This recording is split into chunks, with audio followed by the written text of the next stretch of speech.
पुढे पाहणार आहोत न्यूज टॉप 9 आणि सुरुवातीला बातम्या बीडमध्ये ओबीसींचा महाएल्गार मेळावा आहे त्या संदर्भातल्या। आज दुपारी 4 वाजता मंत्री छगन भुजबळ यांची बीडमध्ये महाएल्गार सभा। आमदार धनंजय मुंडे, गोपीचंद पडळकर, प्रकाश शेंडगे, लक्ष्मण हाके, नवनाथ वाघमारे ही असणार उपस्थित।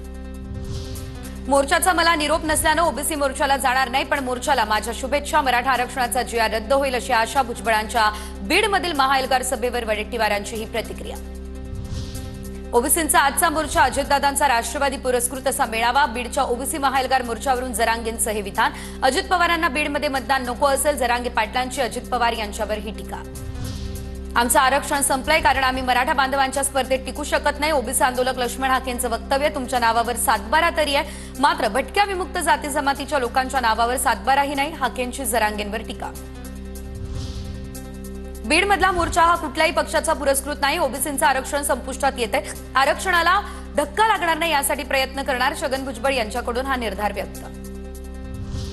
ओबीसींची दिशाभूल होणार नाही याची नेत्यांनी काळजी घ्यायला हवी। बीडमधल्या मोर्चातील मागणीला माझी सहमती नाही, बबनराव तायवाडे यांची प्रतिक्रिया। भविष्यात ओबीसींच्या हितासाठी आम्ही एका मंचावर येऊ, तायवाडे यांचं वक्तव्य।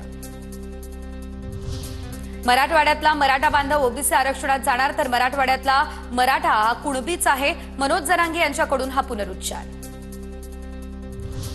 पंकजा मुंडे, धनंजय मुंडेंच्या आशीर्वादाने मतदान घ्यायचं, नंतर निवडून आल्यावरती याला जात दिसते। नवनाथ वाघमारे यांचा प्रकाश सोळंकी यांच्यावरती हा निशाळा।